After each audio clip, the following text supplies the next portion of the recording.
E aí galera, tudo bem com vocês? Meu nome é Sandriele Vieira e hoje eu vou contar um pouquinho para vocês sobre a nossa experiência do nosso visto de estudante. Estou aqui com meu marido, Rafael. Hoje vamos falar sobre como foi a nossa experiência, a nossa entrevista, quais foram as perguntas e quais foram as respostas que nós demos.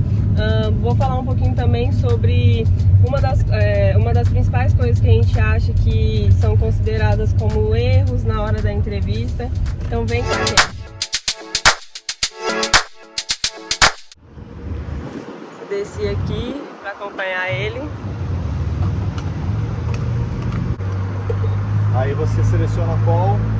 Quanto que tá o combustível? A regular, que é a que a gente abastece, 3,27. O galão.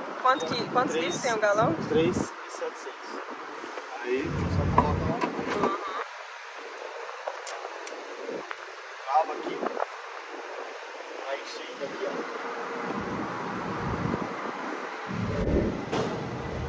E a gente vai lá, ó. A gente lava o nosso carro ali, ó.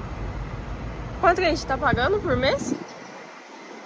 A opção que a gente escolheu é ilimitada por $35 por mês. Você pode lavar o carro quantas vezes você quiser. A opção de 25, se não me engano, 22 e acho que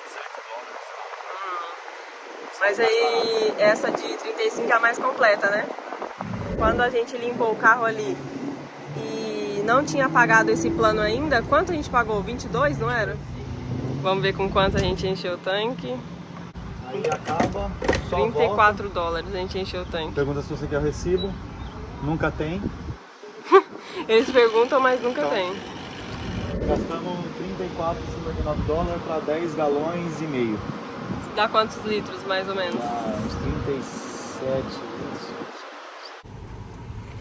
Agora a gente tá saindo aqui do posto Race e vamos ali pro car wash. Essa fila aqui, ó, é para quem não tem aplicativo. Aí a galera passa aqui, vai ali no caixa e paga. Como a gente paga pelo aplicativo, a gente não pega a fila, você vem aqui. A gente pode passar aqui, ó. Ele aprova.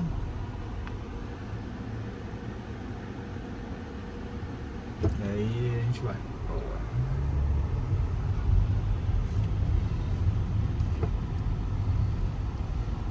Geralmente sempre tem fila, né? Alguém esperando ali. A gente entra aqui. Mesmo esquema do Brasil isso daqui, né? Então, pessoal, agora eu vou contar um pouquinho pra vocês sobre a nossa profissão no Brasil. Nós éramos policiais militares no estado de São Paulo. Eu estava trabalhando no batalhão e o Rafael estava trabalhando no BAEP de São José do Rio Preto, quando a gente decidiu vir para os Estados Unidos. Então, como que foi o nosso processo? Como que a gente tomou essa decisão? O Rafael já queria há muito tempo vir para os Estados Unidos, mas nunca tinha se empenhado, nunca tinha de fato se planejado para poder vir, né? E aí, quando as coisas começaram a ficar um pouco difíceis pra gente na polícia, a gente já não estava mais satisfeito, a gente queria mais, queria melhorar a nossa vida, né?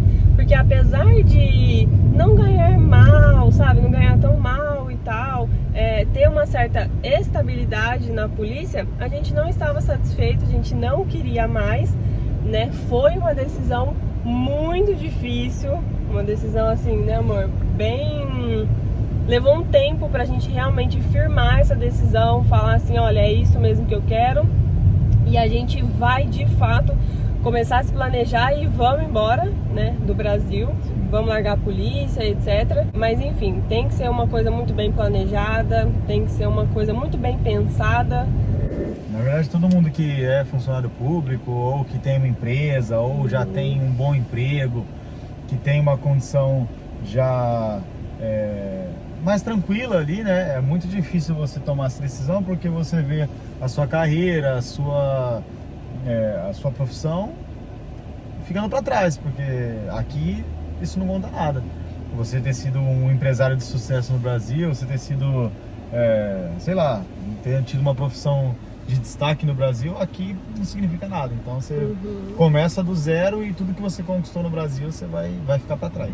Então, a partir desse momento, a gente precisava saber qual visto nós iríamos atrás para fazer o processo, né?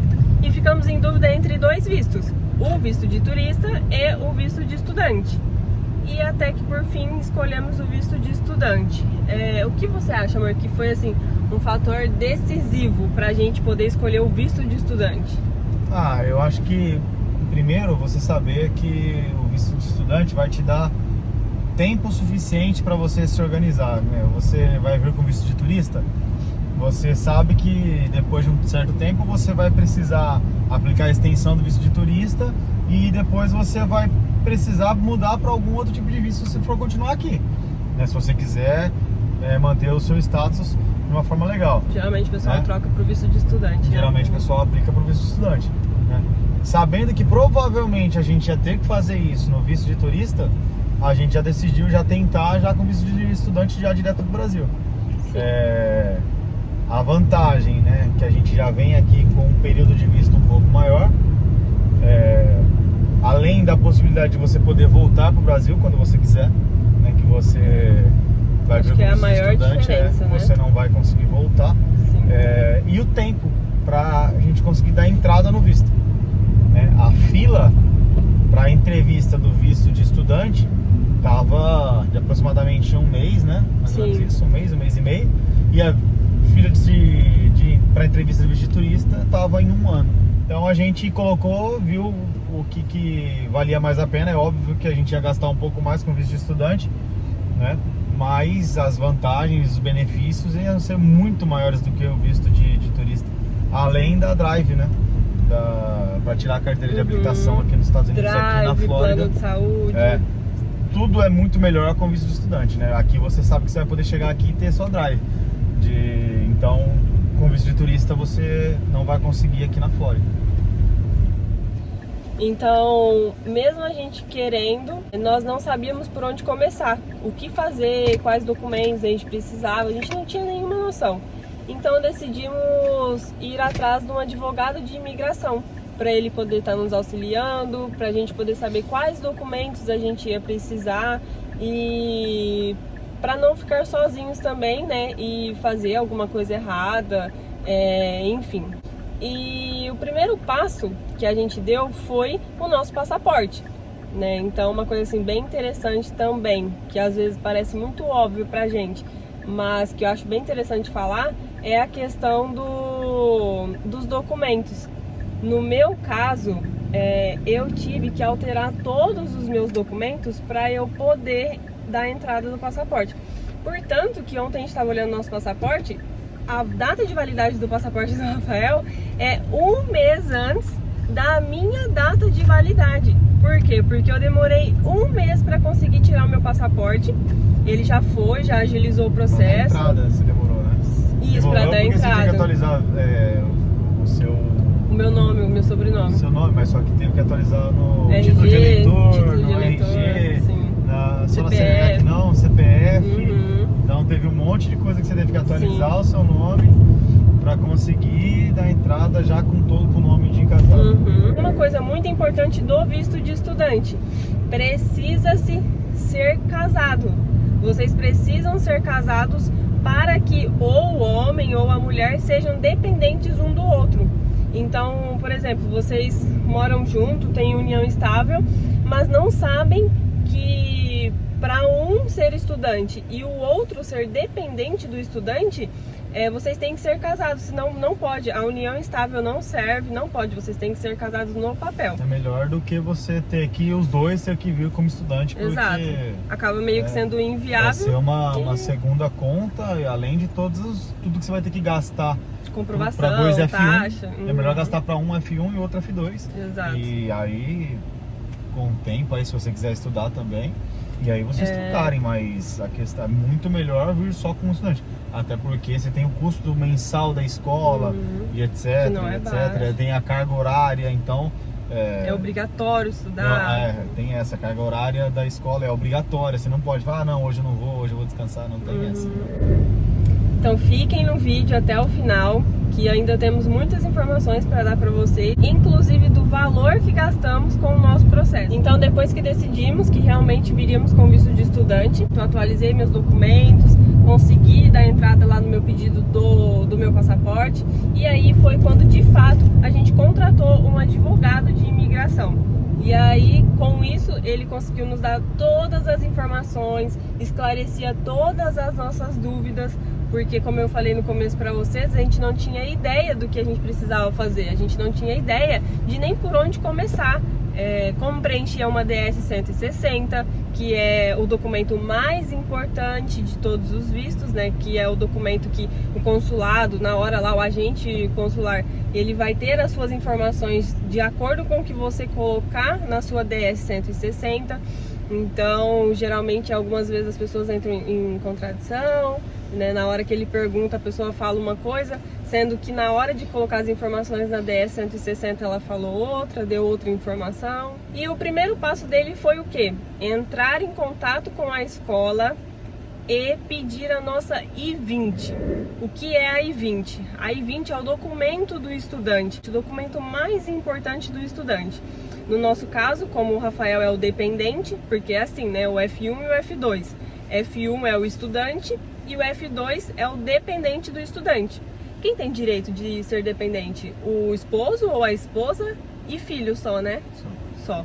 Então, caso vocês queiram vir estudar e tenha um esposo ou uma esposa ou filho, saibam que só esses dois podem ser seus dependentes. Não necessariamente é só um advogado de imigração que pode entrar em contato com a escola, né? Então tem várias escolas, depois que a gente chega aqui a gente percebe o quanto tem muitas escolas, né? Então é isso aí, é entrar em contato com a escola pela internet mesmo, ligar, Instagram, Facebook, conseguir entrar em contato com essa escola e informar que você tem interesse em estudar nessa escola. Você passa a informação de quando você quer começar a estudar na escola, quanto tempo você quer estudar. No nosso caso, nós queríamos estudar por 4 meses, durante 4 meses. Então a escola vai te fornece essa I-20 com essas informações que você deu. Seu nome, seus documentos, quanto tempo você vai estudar na escola dela, a partir de que data você falou para ela que você quer estudar. Então vocês... É um contrato. E assim, pessoal, é tudo informações que você vai ter que fornecer já com o intuito, pensando sobre a sua vida no Brasil, sobre como que você vai falar isso pro agente de imigração na hora da sua entrevista, porque você tem que pensar no nexo de tudo, né? Por exemplo, como que a gente ia chegar pro agente de imigração e falar que assim, não, nós vamos fazer uma viagem de 1 ano, sabendo que nós temos os nossos compromissos no Brasil, entendeu? Então, tudo tem os seus porquês, né? Vai pedir esse tempo para a escola, sabendo que quando você for aprovado realmente para chegar nos Estados Unidos, esse tempo que você falou, eu quero estudar por 4 meses, você pode ir adiante, você pode estudar mais 4, mais 1 ano, mais 6 meses, durante todo o tempo de visto válido, né? Então, deixando claro que a pessoa fala, pô, mas você pediu o tempo de estudo durante 4 meses, mas o visto de turista é 6, então compensa mais o visto de turista. Não, é 4 meses de contrato com a escola, sabendo que você pode prorrogar esse tempo de estudo durante 4 anos. Exato. Né? E às vezes até mais. E até mais, às vezes, igual eu já vi alguns casos aqui. Geralmente o pessoal fala que aqui pra tudo se dá um jeito, né? E aí... se chega lá com 4 anos de estudo, você acabou, tem que voltar pro Brasil, mas você não aprendeu, você não está fluente, você não acha que é suficiente, que você estudou por 4 anos e ainda não é o suficiente, você pode prolongar, você pode estudar mais um pouco, né? E assim tem gente que consegue ficar estudando 6, 7 anos, entendeu? Estuda um pouco mais. Sim. Lembrando também que, vamos supor, nós escolhemos estudar por 4 meses e depois a gente vê o que a gente faz, se a gente vai prolongar por mais 4, por mais 6, por mais 1 ano, enfim. Lembrando que para isso tem que se comprovar um valor, ou seja, nessa I-20, nessa documentação, a escola solicitou que a gente comprovasse um valor para que a gente conseguisse ficar nos Estados Unidos por esses 4 meses sem trabalhar. Ou seja, eles pedem pra gente comprovar um valor, por exemplo, é 1.500 pro estudante mais 500 pro dependente, né? Mas isso também varia, né? Sim. Então, a informação que a gente teve foi essa. No nosso caso, eles pediram uma quantia em reais, depois eu vou passar todos os valores para vocês, né? Mas, por exemplo, teve um casal de amigo nosso, que nós até conhecemos pela internet, né? Lá pelo Instagram, que pediram um valor maior, quase o dobro do valor que pediu pra gente comprovar. Porque quem tem visto de estudante não pode trabalhar nos Estados Unidos, né? Ele não tem autorização de trabalho. Então esse valor, eles pedem para que a gente consiga comprovar que a gente vai ficar o tempo que a gente está pedindo para ficar aqui sem trabalhar, sem precisar trabalhar. A gente tem que comprovar que a gente tem dinheiro suficiente para ficar aqui nos Estados Unidos estudando e não trabalhar. Lembrando, né, gente, que o que eu tô passando aqui é a parte formal, né? É o que eles passam pra gente, as informações que eles exigem, né? Mas nós sabemos que muitas pessoas não seguem estritamente aquilo ali que tá no papel. Não necessariamente a pessoa vai vir pra cá, a imigração vai pedir $5.000 para você ficar aqui durante 4 meses e você vai vir pra cá e esses $5.000 vai ser suficiente. Exato. Né? Então é por isso que, o pessoal dá um jeito de se virar para conseguir sobreviver. Os trabalhos informais e essas coisas. Uma coisa também que a gente sempre ouvia, né, lá do Brasil e que quando a gente chegou aqui a gente percebeu que era diferente em relação à permissão de trabalho. Porque eles falam que o estudante ele tem permissão de trabalho, que ele pode ter o social e pode ter o work permit, que é o CPF e a permissão de trabalho. Só que, tudo bem, realmente, o estudante ele tem direito sim. Porém, ninguém fala que ele tem direito desde que seja para trabalhar na escola, no campus da escola, né? E aí foi até engraçado que eu fui lá na secretaria perguntar, né, como funcionava, enfim, e eles falaram que a gente já tem uma menina, já tem uma brasileira trabalhando aqui, etc. E se surgir uma vaga, futuramente você pode. Ou seja, não sei nem quantos alunos a escola tem, né? São muitos. E tem um detalhe, se surgir uma vaga, a preferência é dada para os alunos mais antigos, que tem melhor fluência, e depois, se nenhum desses alunos quiserem, a vaga vai ser oferecida para vocês que estão chegando agora. Exatamente. Né? Então, apesar da gente achar que pode, quando a gente chega aqui, a gente vê que muitas coisas é muito diferente.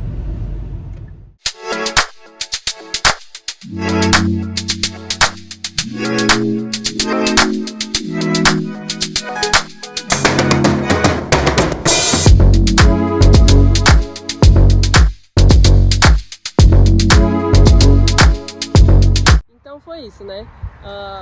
O nosso passaporte chegou, ficou pronto, a gente conversou lá com o advogado de imigração, ele passou todas as informações e aí nós fomos e marcamos a nossa entrevista. Para marcar a entrevista, nós precisamos pagar 2 taxinhas. Então nós pagamos as 2 taxinhas que eram necessárias, né? A taxa SEVIS, que é a taxa do estudante, e a taxa consular. A taxa SEVIS e essa taxa consular só se paga quando você já quer marcar a entrevista. Então vamos falar um pouquinho com você sobre como foi a nossa entrevista. Uma das perguntas que as pessoas mais fazem pra gente é em relação às perguntas. Lembrando que cada um tem uma realidade, cada um vai ter ali uma experiência para passar por agente consular. É mais para vocês terem uma noção e conseguirem entender como que realmente funciona esse processo. Além da pergunta uma das perguntas que mais fazem é sobre o valor da comprovação. Quanto vocês comprovaram para vir para os Estados Unidos? É um valor muito alto? O valor para vir como estudante é muito caro, tem que comprovar um valor muito alto, e a gente vê que a realidade não é bem assim. Então vamos lá. Primeira coisa que eu já quero deixar claro é que as perguntas foram muito direcionadas a mim, que sou a estudante do processo. A primeira pergunta foi: qual o motivo da viagem de vocês? Eu respondi que o motivo da viagem era estudo.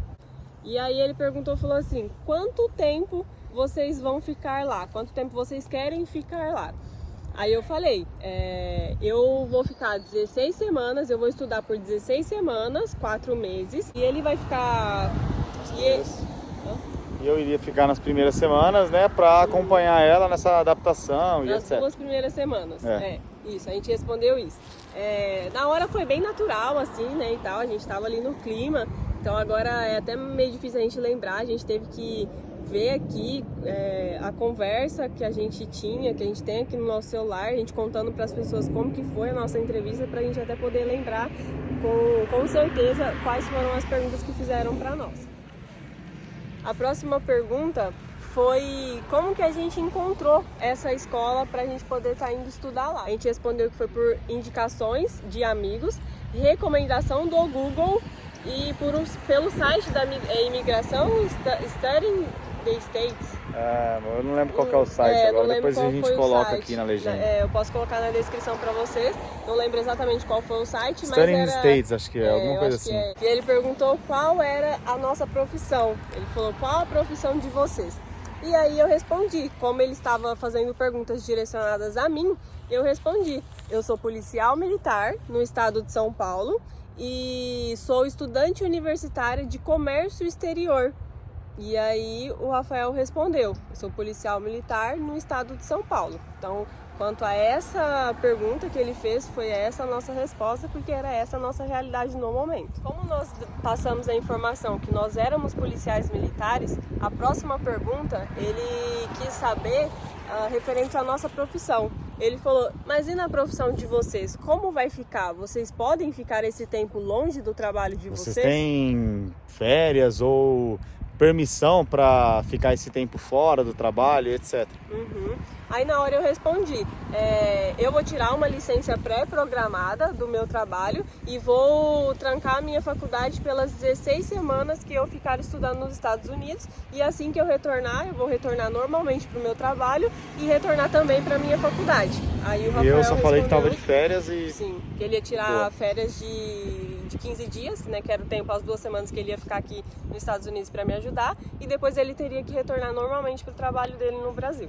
Muitas pessoas falam que o fato da gente ser policial militar no Brasil influenciou muito, foi muito fácil para a nossa aprovação. Mas vocês percebem como não foi fácil? Como mesmo nós sendo policiais militares, eles fizeram várias perguntas? Eles não, né? O agente consular. E a percepção que a gente teve é que não ajudou tanto, assim, não foi esse o motivo principal deles terem aceitado, não. Porque a pergunta posterior às nossas profissões, se a gente tinha tempo de férias para poder ficar nos Estados Unidos, foi justamente uma pergunta mais difícil, né? Então a gente percebe que foi responder certo as perguntas e não o fato de ser policial militar que fez com que a gente conseguisse ter a aprovação do visto. Sim, nós percebemos que nós estávamos bem preparados para a entrevista. Sendo mais direto ainda, né, um pouco mais difícil até, ele falou desse jeito. Ele falou assim, tudo bem, eu entendi que você quer ir estudar nos Estados Unidos, mas você consegue me explicar no que como que ele falou?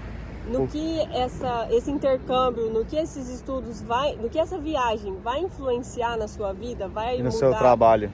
Vai mudar no seu trabalho? Aí eu respondi assim, então, eu sou policial militar no estado de São Paulo e na polícia militar, um dos principais requisitos para subir de cargo e aumentar o meu salário na polícia, um dos principais requisitos é o inglês fluente. Inclusive foi indicação de um dos meus comandantes para que eu fizesse um intercâmbio de curta duração e para que eu pudesse me destacar nas próximas oportunidades. E também eu sou estudante universitária de comércio exterior e a maioria dos artigos e pesquisas da minha faculdade são em inglês, então também vai ser extremamente necessário, extremamente importante para a minha formação. Aí depois disso ele só perguntou, ele fez assim, né, que entendeu, aí ele só perguntou, vocês têm apartamentos próprios aqui no Brasil? Aí a gente falou que não, e perguntou também se a gente já tinha viajado para outro país, né, e a gente também respondeu que não. Aí ele falou, tudo bem, o visto de estudante de vocês foi aprovado. Aí ele pegou a nossa I-20, os nossos documentos estavam com ele, né? Ele pegou a nossa I-20, entregou e falou assim, explicou, né? Falou, olha, Esses documentos aqui, essa I-20, tanto a sua, mostrou para mim, quanto a do Rafael, são extremamente importantes. Eles precisam dessa I-20 para poder entrar e sair do país, então sempre estejam com ela, nunca percam, ela é muito importante. Entregou, explicou isso pra gente, ficou com o nosso passaporte, falou que o nosso passaporte seria entregue em casa e a gente pegou e veio embora. Então foi isso, a nossa experiência, né, a nossa entrevista. Se vocês gostaram das informações que eu dei aqui, deixe um joinha aí e também vamos falar um pouquinho referente ao que a gente considera como principais erros, como coisas que podem sim influenciar numa negativa de um visto, né, na nossa opinião. Então, pessoal, pensando nos principais erros, né, que a gente considera possíveis em uma entrevista, eu acho que o principal seria não se preparar para a entrevista. É muito importante. Eu acho que depois de todas essas informações, depois de todas essas perguntas que a gente passou para vocês, que vocês conseguiram ter acesso da nossa entrevista, eu acho que ficou muito claro, extremamente claro, do quanto a gente estava preparado e do quanto precisava realmente aí de uma preparação, né? A verdade é que a gente meio que pensou muito e a gente não entrou em contradição com nenhuma informação que a gente forneceu, né? A ideia era que a gente realmente se preparou bastante, estudou as nossas informações, porque por mais que seja você que tenha passado as informações na sua DS 160, você pode entrar em contradição em alguma coisa, né? Por exemplo, sei lá, vai colocar uma renda maior do que a renda que você tem. E aí, quando ele perguntar, às vezes pode ser que você não estava esperando, você fala a renda que você realmente tem, e aí isso aí vai entrar em contradição com o que está escrito lá. Pode parecer, não, mas é impossível fazer isso. Não, não é. Na hora a gente fica muito nervoso, né? Muito ansioso. Uma das melhores dicas é não presta atenção na entrevista dos outros, porque quando você vai fazer a sua entrevista, você fica numa fila, você ouvindo a entrevista de outras pessoas, mas é impossível você não prestar atenção. Você tá ali do lado, é natural você ouvir a pessoa respondendo e você fala, nossa, e agora? Quando ele perguntar pra mim, o que eu vou responder? Aí você fica baseando as suas respostas no que você tá ouvindo de outras pessoas e você perde o foco do seu e acaba sendo um problema. Outra coisa extremamente importante, né? Também vinculado ao preparo para a entrevista. Caso vocês também optem por procurar um advogado de imigração, façam todas as perguntas possíveis. Vocês estão pagando para ter conhecimento. Então, se vocês têm dúvida, perguntem mesmo. Mas ele demora a me responder. Eu pergunto e às vezes ele nem responde o que eu tô perguntando. Ou a resposta é vaga. Isso. Ou ele fala, eu faço a pergunta, mas a pergunta não me deixou 100% esclarecido. Pergunta de novo. Então, sei lá, o cara não fala direito o que eu tô querendo saber. Liga, explica.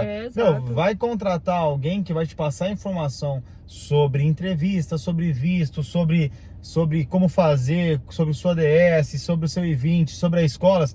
Se você está pagando para ter a informação que aquela pessoa tem, então pegue o máximo de informação que ela tem que te dar. Se ela resistir para te dar informação, você está pagando, você tem direito. Chega lá, pergunta mesmo, porque a função da pessoa é te passar informação. Nada mais justo que você tenha toda a informação que você quer saber. Você pode exigir, né, isso dela. Outra coisa muito interessante e pode ser considerado como erro gravíssimo, né, que é não ter vínculo suficiente com o Brasil.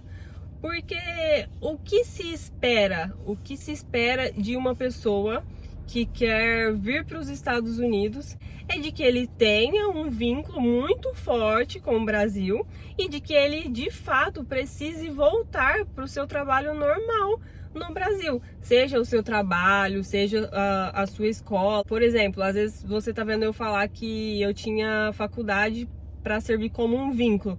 Aí você vira e fala, mas eu já tenho faculdade, eu já sou formada. Por que não uma pós, né? Você pode muito bem estar fazendo uma pós-graduação. Lembrando também que tenho amigos que eram militares também e que depois da entrevista o agente consular falou que ele não tinha vínculo suficiente para fazer a viagem, né? Exato. Então assim, a gente tenta falar que os nossos vínculos, a gente tentou mostrar o máximo de vínculo possível, mas não significa que vão ser esses pontos que vai fazer acontecer, né? Mas quanto mais você comprovar que a sua estadia aqui vai ser para o fim que você quis, né, que é estudar, melhor. Eu vou para estudar e eu vou voltar porque eu tenho isso, isso e isso para resolver. Bom, uma coisa que a gente tem visto, né, as pessoas que conversam com a gente mandando mensagem, as pessoas não conseguem expor realmente o motivo e a forma que elas querem vir para cá. Não conseguem ser objetivas o suficiente para deixar isso claro para o entrevistador. Não conseguem falar, por exemplo, o que o estudo vai trazer para ela de benefício, se ela vai vir realmente para cá para estudar, se isso vai trazer um aumento financeiro para a vida dela no Brasil, se vir para cá vai trazer crescimento pessoal, intelectual ou financeiro para ela quando ela voltar, e se a viagem vai ser justamente para isso. Como a gente falou na nossa entrevista, a Sandriele, ela tentou colocar os pontos que a gente queria e os porquês de acordo com as nossas informações de profissão, estudo e etc, para deixar isso claro para ele que vir estudar aqui ia melhorar muito a nossa condição, né, de vida no Brasil. Consequentemente, depois disso vem a parte da comprovação financeira, né? Quando eles pediram para nós a nossa comprovação financeira, né, ele não pediu para ver o Olerite, ele não pediu para ver e não pediu para ver o extrato bancário, tá? Foi só exatamente o que a gente colocou na DS, que foi um valor que a escola mandou pra gente na I-20, um valor específico, e a gente tinha que comprovar aquele valor específico. A nossa comprovação não foi feita através de sponsor. Nós mesmos comprovamos a nossa renda, porque nós tínhamos a nossa profissão, né? Então a gente pensou que a melhor ideia seria a gente mesmo comprovar nossa renda, porque não faria muito sentido uma outra pessoa comprovar pra gente e a gente não ter renda o suficiente para fazer a viagem e tal. Então a gente achou melhor que a renda fosse compatível com o nosso salário, com a nossa condição financeira, para a gente conseguir fazer a viagem para cá, né? Porque não adianta nada, por exemplo, o cara, sei lá, o cara ganha R$500 por mês e ele quer comprovar uma viagem de 25 mil reais ou 30 mil reais. Quanto tempo ele teria de vida trabalhando, ganhando R$500 por mês para juntar os 25 mil ou 30 mil para conseguir fazer essa viagem? Entende? Fica um pouco incompatível. Pô, você ganha R$500 por mês, você quer fazer uma viagem de 30 mil. Não que essa pessoa que ganha R$500 por mês não consiga juntar dinheiro suficiente para fazer a viagem. Vai conseguir, mas só que a demanda de tempo que ele demoraria para fazer, para juntar esse dinheiro, conta quantos meses demoraria sem gastar nada para juntar esse dinheiro. Aí pensa, pô, o cara tá indo para um país que a capacidade, a possibilidade dele ganhar muito mais dinheiro que ele ganha no Brasil, aqui é maior. Esse cara não vai voltar. Pô, ele ganha muito pouco. Essas coisas tem que pensar bastante na hora de falar e de mostrar na sua DS e, consequentemente, na hora da entrevista, para você não acabar tendo esses conflitos do entrevistador pensar que você não tem essa real condição de vir e voltar. A ideia não é que falar assim, não, eu consigo ir. Ir, beleza, vir a pessoa vai conseguir vir mesmo, mas ela vai querer voltar. Essa é a ideia que a gente acha que foi o ponto principal da nossa entrevista. Então vamos lá, pessoal. Agora eu quero falar para vocês sobre os valores, quanto a gente gastou em todo o nosso processo e quanto precisamos comprovar no extrato bancário pro dia da nossa entrevista. Mas antes, eu quero pedir para vocês se inscreverem no canal, não se esqueçam de se inscrever e de deixar um like. Quanto mais like vocês deixam aqui, o YouTube entende que o vídeo é bom, que o conteúdo é bom e entrega para mais pessoas. O primeiro gasto foi o gasto dos passaportes, né? Quando a gente tirou foi R$250 cada um. Isso. Né? Então a nota aí são R$500 dos nossos passaportes. Próximo gasto foi com o nosso advogado de imigração e gastamos R$6.000 com o advogado de imigração, que deu todo o suporte, nos orientou o processo inteiro. Esse advogado foi o responsável por nos dar as orientações, por falar como que seria os processos dentro do caminho até a gente conseguir a aprovação do visto, né? O contato com a escola, a melhor opção, né? Então, assim, foi muito importante para nós, foi muito bom ter uma pessoa, um profissional da área para conseguir nos orientar nesse caminho aí. Até porque era ele que falava pra gente, ó, tem essas taxas, tem taxa consular para pagar, tem taxa service para pagar, e que são os próximos valores, né? O próximo valor é a taxa consular, que a gente teve que pagar para fazer a entrevista, que foi o valor de R$ 1.760, né? E a taxa service, que é a taxa do estudante, e a gente pagou na época em reais R$ 1.850 aproximadamente. Outra coisa importante, essa taxa service, ela serve por 1 ano.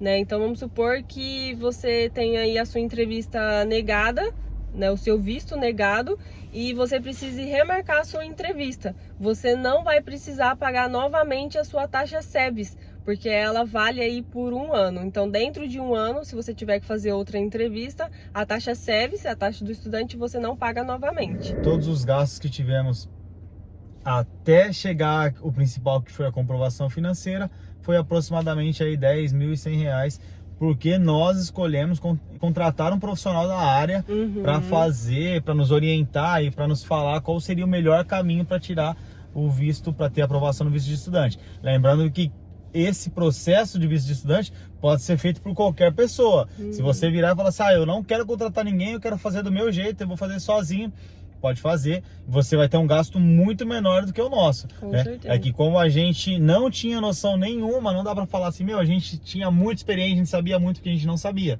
A gente precisava de alguém para nos auxiliar e para dar o caminho para a gente, que seria o melhor caminho, e foi por isso que a gente acabou gastando um pouco mais aí até chegar ao valor da comprovação financeira. E por fim, quanto ao valor da comprovação financeira, a escola pediu para a gente comprovar $5.000, R$27.000. Além dos 10 mil que a gente gastou com todo o processo, precisamos comprovar os $5.000, que deu mais ou menos R$27.000. Então precisávamos estar com esses R$27.000 em conta. Não que esses R$27.000 tenha sido suficiente, né? Eu acho muito importante deixar isso bem claro, né? E outra coisa, esses R$27.000, você não precisa levar o dinheiro para ele. O valor que ele precisava de comprovação era R$27.000, que foi os $5.000 na época que a escola pediu pra gente, pros 4 meses. Lembrando que após os 4 meses, a escola vai pedir uma nova comprovação financeira, né? Você vai estudar por mais 4 meses, então ela vai pedir uma comprovação financeira para que você consiga ficar aqui mais 4 meses. Sim.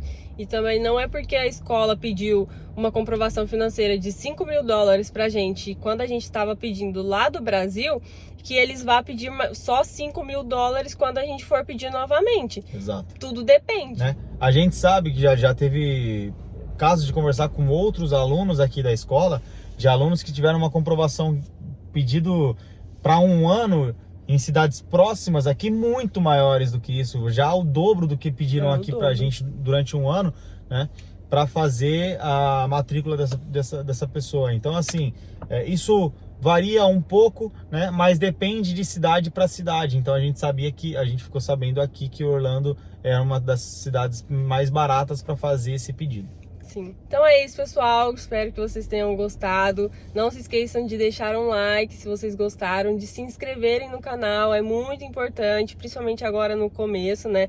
E comentem aqui o que vocês acharam da nossa experiência, como é a realidade de vocês, como está sendo a experiência de vocês, né? Estamos aqui para sempre incentivar que vale muito a pena vir para os Estados Unidos, vale muito a pena passar por esse processo. E é isso.